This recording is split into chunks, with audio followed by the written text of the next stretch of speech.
duties of promoters. So as I told you that promoters has a fiduciary role to play in the company formation process, and that specifically leaves two duties, or that casts two duties on the promoters. The first is duty not to make secret profit. The second is duty to disclose.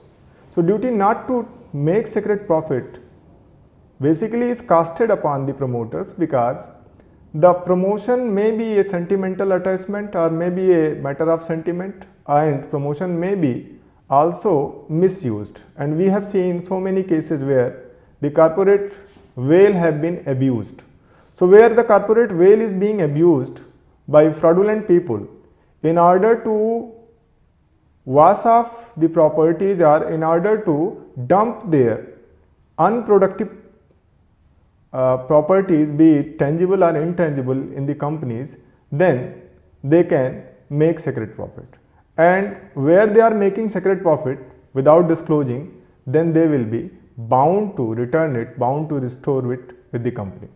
And I would like to share why this situation arises in the company formation process.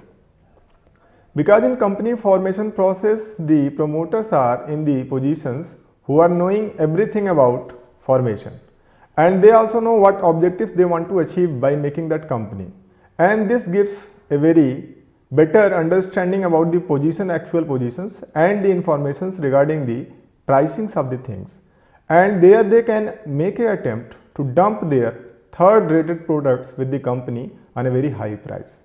And we have very fine example of cases like Gluckstein versus Barnes, where the promoters tried to dump their product, which was known as Olympia, and they tried to make £20,000 secret profit, which was actually restored back to the company. And then there is a very fine case which I cited before also, Erlanger versus New Sombrero Phosphate Company, where the promoters tried to make profit out of exhausted mines, which actually costed the £5,000 for £1,10,000 without disclosing to the company. So these examples, these illustrations show how promoters, having better access to the informations and having a better position in the company regarding to the pre-incorporation agreement, can misuse their positions by making profit. I must make you clear at this moment that making profit is not disallowed. You can make profit provided you disclose it to the company.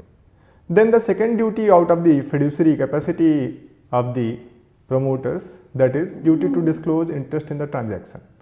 This duty again is based upon the principle of natural justice, that the persons who are dealing with the corporate affairs of the company, they must be very much meticulous, very bona fide, and they should disclose everything about everything which they are knowing about any product. So if these duties are not performed by the promoters, then the company can rescind the contract, and the company can also sue for recovery of profit. But the company shall have to prove that actually the promoter was in a position where he can have a better access, and where he has actually misused his authority by not disclosing that fact, material fact, to the company, or by making a secret profit. So if he is making a secret profit, then he shall have to restore it back. And in order to check it out whether he has made any secret profit or not, the first AGM is dedicated just to investigate and examine how and what were the root of promotions, and what kind of promotional activities have been initiated by the promoters while promoting the company, and actually the promoters made any profit or not. So by these illustrations we can see that promoters are under a moral obligations to promote the company in the best effort or in the best suitable manner. Moving on, we will be now dealing with a very small aspect of the duties, that when this duty starts and when this duty terminates. So the duty starts with the conception of idea. The moment the people, the entrepreneurs who want to do business by way of corporations for maximization of profit, conceive the idea that we have to do business by the corporation, this duty starts immediately. And the duty basically does not terminate in a sense, because so long the company will be running, the promoters will like to have a better grip over the company, because this is their baby, and when they have promoted the company, they will like to have their control over the affairs of the company. That's why they use the controlling shares, which we now have EDVR, equity with differential voting rights, where they will have lesser amount of equity, but that would give them a better control in the corporate affairs of the company. So actually speaking, their duty never dies, their duty continues.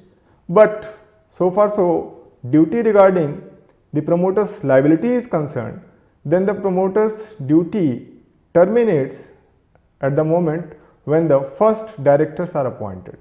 And if no directors are appointed, the same promoter becomes the deemed director of the company. That's why if directors are appointed, their duty terminates. If directors are not appointed, their duty continues, but in a different role as a director of the company.